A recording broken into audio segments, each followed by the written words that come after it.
अगर आपकी उम्र 50 से 80 साल है तो पैदल चलने के बजाय ये 7 काम करें। नमस्कार दोस्तों, बढ़ती उम्र के साथ शरीर को फिट और स्वस्थ रखना बहुत जरूरी हो जाता है।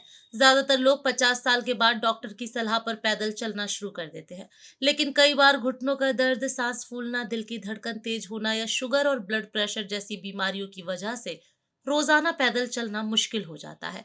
तो क्या सिर्फ वॉकिंग ही हेल्दी रहने का तरीका है? बिल्कुल नहीं। आज के इस वीडियो में हम आपको बताएंगे ऐसे 7 आसान और असरदार काम जो 50 से 80 साल की उम्र में पैदल चलने की जगह अपनाए जा सकते हैं। ये न सिर्फ शरीर को मजबूत बनाएंगे बल्कि दिमाग को भी एक्टिव रखेंगे और लंबे समय तक हेल्दी लाइफ जीने में मदद करेंगे। तो चलिए शुरू करते हैं और जानते हैं वो 7 जरूरी काम। दोस्तों, वीडियो को लाइक करना और सेहत सपाटा पेज को फॉलो करना बिल्कुल भी ना भूलें। नंबर 1, हल्के फुल्के योगासन और स्ट्रेचिंग। 50 की उम्र के बाद शरीर की मांसपेशियां और हड्डियां धीरे धीरे कमजोर होने लगती हैं। ऐसे में रोजाना योग और स्ट्रेचिंग करना वॉकिंग से भी ज्यादा फायदेमंद साबित हो सकता है। सुबह सुबह ताड़ासन, भुजंगासन, मर्जरी आसन, कैट काउ पोज जैसे आसान योगासन करने से रीढ़ की हड्डी और घुटनों पर दबाव कम होता है। इससे शरीर में खून का संचार बेहतर होता है और मांसपेशियां लचीली बनी रहती हैं। हल्की स्ट्रेचिंग करने से जोड़ों की जकड़न कम होती है और सुबह उठने के बाद होने वाला दर्द भी धीरे धीरे खत्म होता है। डॉक्टरों के अनुसार रोजाना 20 मिनट हल्का योगा करना 30 मिनट पैदल चलने के बराबर है। ध्यान रखें, योगासन हमेशा धीरे धीरे और सांस पर ध्यान रखते हुए करें। नंबर 2, प्राणायाम और गहरी सांसें लेना। उम्र बढ़ने के साथ सबसे बड़ी समस्या होती है फेफड़ों की क्षमता कम होना और सांस फूलना। वॉकिंग से कभी कभी बुजुर्गों की सांस और ज्यादा तेज हो जाती है। ऐसे में प्राणायाम और ब्रीदिंग एक्सरसाइज करना सबसे बेहतर विकल्प है। अनुलोम विलोम, भ्रामरी और कपालभाति जैसे प्राणायाम फेफड़ों को मजबूत बनाते हैं। इससे ब्लड में ऑक्सीजन का लेवल सही रहता है, दिमाग शांत होता है और तनाव कम होता है। ब्लड प्रेशर और शुगर कंट्रोल में रहते हैं। रिसर्च के अनुसार जो लोग 10 से 15 मिनट रोज गहरी सांस लेने का अभ्यास करते हैं, उनमें हार्ट अटैक और स्ट्रोक का खतरा 40% तक कम हो जाता है। ध्यान दें, कपाल भाती बहुत धीरे और सीमित बार ही करें, खासकर अगर हाई बीपी है तो। नंबर 3, घर के हल्के फुल्के काम करना। क्या आप जानते हैं कि घर के छोटे छोटे काम भी एक्सरसाइज की तरह काम करते हैं?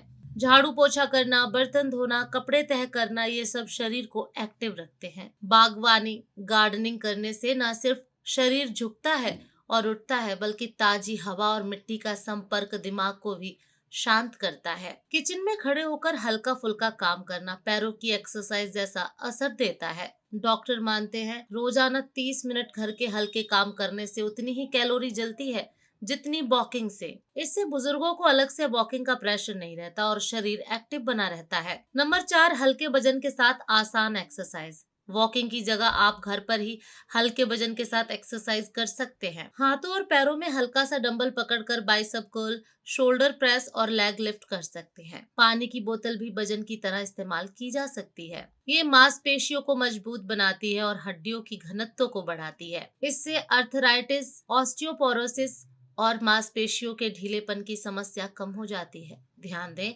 वजन बहुत ज्यादा ना हो और सभी एक्सरसाइज डॉक्टर की सलाह और ट्रेनर की गाइडेंस में करें। नंबर 5, डांस या हल्की म्यूजिक एक्सरसाइज। डांस करना सिर्फ मस्ती नहीं है, ये बेहतरीन एक्सरसाइज है।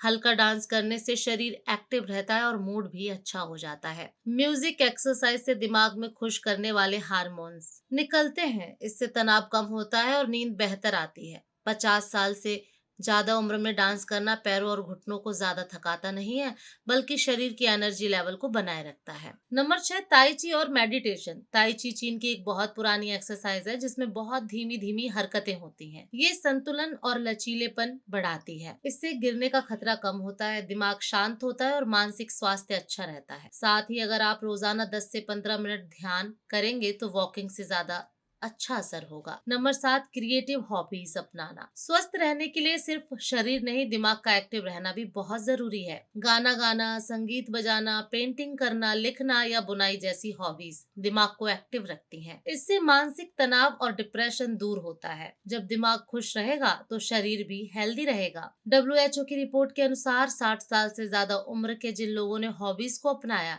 उनमें अल्जाइमर और डिमेंशिया का खतरा 30% कम पाया गया। तो दोस्तों, आपने देखा पैदल चलना अच्छा है, लेकिन अगर 50 से 80 साल की उम्र में आपके लिए वॉकिंग मुश्किल हो तो परेशान होने की जरूरत नहीं। आप योगासन, प्राणायाम, हल्के फुल्के घर के काम, हल्की एक्सरसाइज, डांस, ताई ची और अपनी हॉबीज को अपना कर भी उतना ही फिट और हेल्दी रह सकते हैं। याद रखें, इस उम्र में जरूरी है कि शरीर और दिमाग दोनों एक्टिव रहें। पैदल चलना सिर्फ एक तरीका है, लेकिन इसके अलावा भी बहुत सारे विकल्प मौजूद हैं। तो आज से ही इन 7 कामों में से जो आपको आसान और अच्छा लगे उसे अपनाइए और अपने जीवन को स्वस्थ और खुशहाल बनाइए।